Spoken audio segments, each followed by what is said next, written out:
இந்த எனக்கு தெரியாதுப்பா. அன்னைக்கு எனக்கு எந்த தெரியாது. Respected Speaker, sir, I think it's quite heartening to finally debate a bill in this House.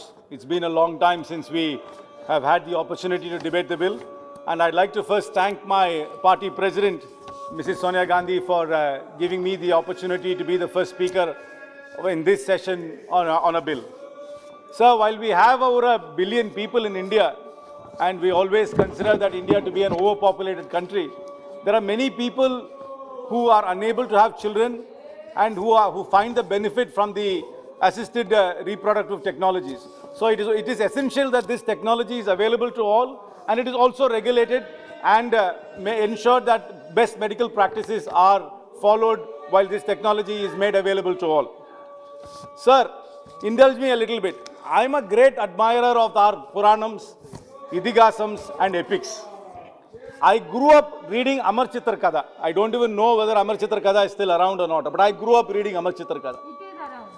My maternal grandmother, when I was growing up, told me many fables and stories. Sir, this is a government which professes to draw inspiration from our Puranas and from our Idihasams and from our epics. Government ministers have spoken about Pushpak Vimana. I've asked even research to be done on the existence of the Pushpak Vimana and the science behind it. The Prime Minister has alluded to Ganesha when he was addressing a conference of doctors in 2014. Sir, I come from Shivaganga. Pilliyarpatti is the biggest temple there and the most famous temple there. And we are all great devotees of Ganesha. In fact, there is not a single day goes by where I do not say, Ekatantaya Vitmahe, Vakratundaya Thimahi, Tanno Tanji Prajodayat without starting my day. But the Prime Minister, when he spoke to the doctors, said that evidence of plastic surgery was there because Ganesha has an elephant head which was fitted to a human being.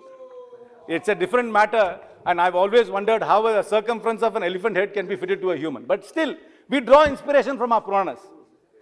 Sir, our epics have so many instances of unconventional births. Our entire epics, if we read the Mahabharata, is the starting point of that.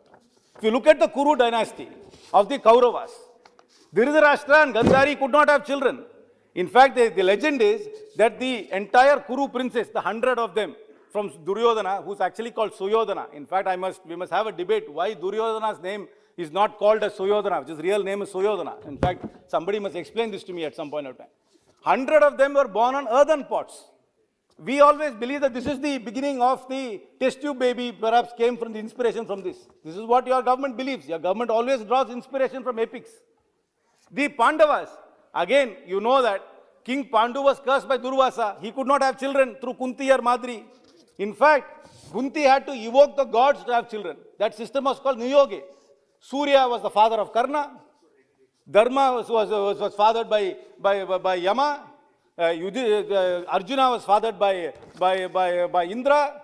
Bhima was fathered by Vayu. And Nakula and Sakadeva were fathered by the Ashwini twins. So the system of Niyoga was there in those days. And sir, in Kerala, the most revered god Ayyappa is said to have been born between the union of Shiva and Vishnu. That is why he is called Harihara Sudan. And in Tamil Nadu, the most revered god is Muruga. In fact, my parents have named me after the same god. Karthi is one more name for Muruga.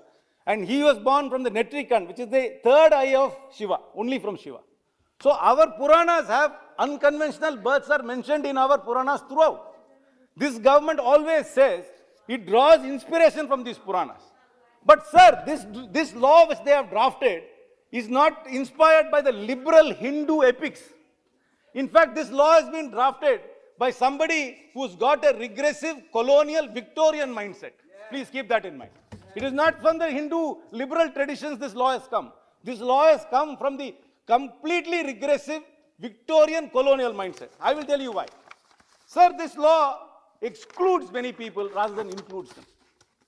See, when I have given you so many instances of unconventional births, unconventional unions in our Hindu epics, this law only allows married people to have access to this technology.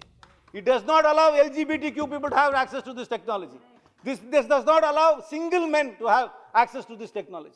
So this law is actually a Victorian law. It is not a Hindu law. So don't ever say you are a government which is actually propagating Hindu values. If Hindu values are there, it's a liberal value. You are in fact propagating a Victorian colonial value.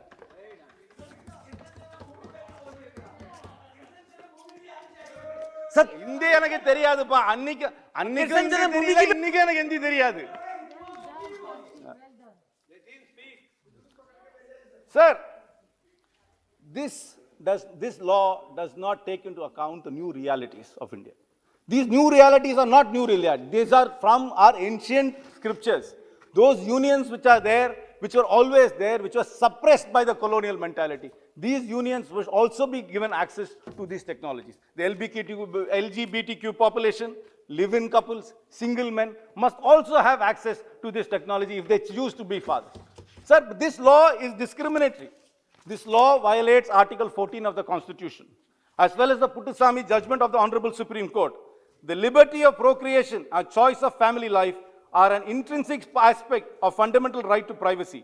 Every individual who is mentally and physically fit to be a parent and financially able to do must be able to avail these technologies, and you cannot discriminate people by the lifestyle choices they make and deny them access to this technology.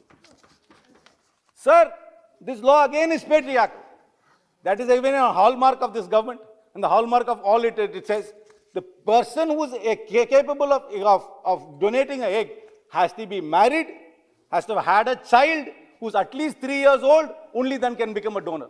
A single woman cannot become a donor. Again, they are taking, this is reeks of patriarchy. According to this government, unless a woman fulfills the role of becoming a mother in an established union, she cannot become a donor.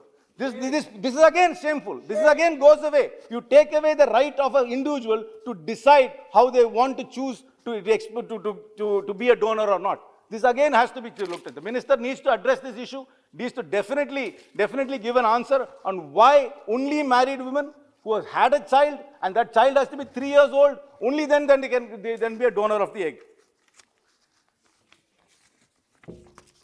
Sir, there is also something which is very troubling. This law says that you can send the embryo to determine any pre-existing deficiencies. See, this is very problematic because you are not defining what these pre-existing heritable life-threatening genetic diseases are. This almost borders on eugenics, where you want to do selection, where you want to decide what kind of children can be born and what kind of children cannot be born. So the minister must definitely address this issue and address why these specific diseases which they want to prevent is not defined and left a very gaping hole there. Sir, another thing, sir, the surrogacy bill was passed in this house without debate, but the surrogacy bill is still pending in the Rajya Sabha. So it has not yet become law. But this bill says there is going to be an oversight board which draws its power from the Surrogacy Act. So why are they bringing this bill when that bill has not become law? There are many conflicts between these two laws. Why do you need to have two bills? Why could both not be combined? The surrogacy bill says you must keep records for 25 years. This bill says you keep records only for 10 years.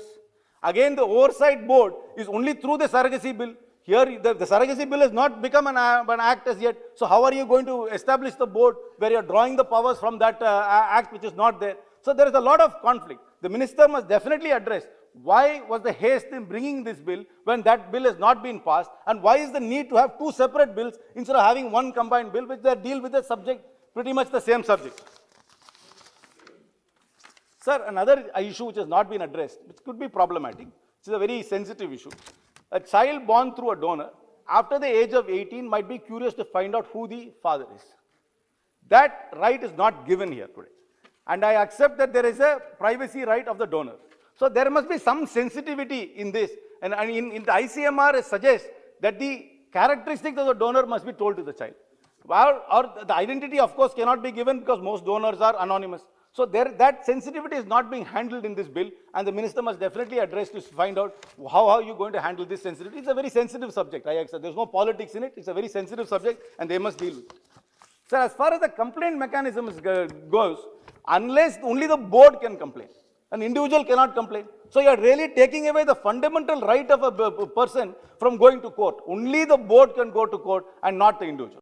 Again, this is very problematic. You can't take away a fundamental right of a person for the right to go to court. And again, the board is only established by the Surrogacy Act, and the Surrogacy Act is still not established. So that is another lacuna which you must address.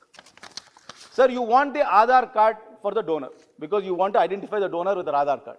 But the donor has to be anonymous. What if there is a leak of data?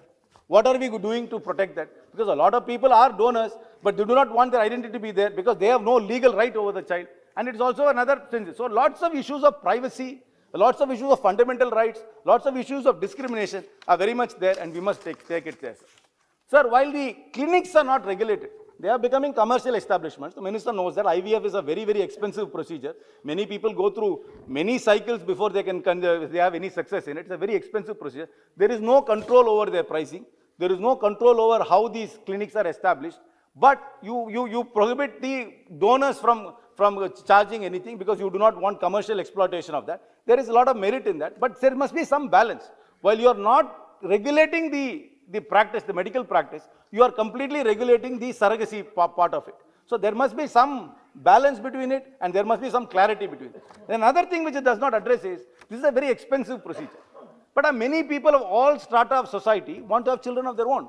What is the provision for them who do not have money? Is there any program which the government is proposing by which people who do not have the resources can also access this technology? This technology cannot be only available to the rich. This technology must be available to everybody who wants to have children, and that is a fundamental that should be accessible to all. So the government must definitely address this issue as well. Sir, as I said in the beginning, this is a government which always says it draws inspiration from our Puranas. But this government is not at all acting in the way in which I have been taught Hindutva by my grandmother. This government is a Victorian colonial government, and it acts like that. Every act of this government is colonial, and this bill is also a colonial bill and not a bill which is true to our faith, which is liberal, which accommodates everybody, looks at different kinds of relationships, and looks at all kinds of things, which is an all-encompassing philosophy. That all-encompassing philosophy has always been lacking in this government, and this bill is yet another example of that. Thank you very much, sir. Thank you very much.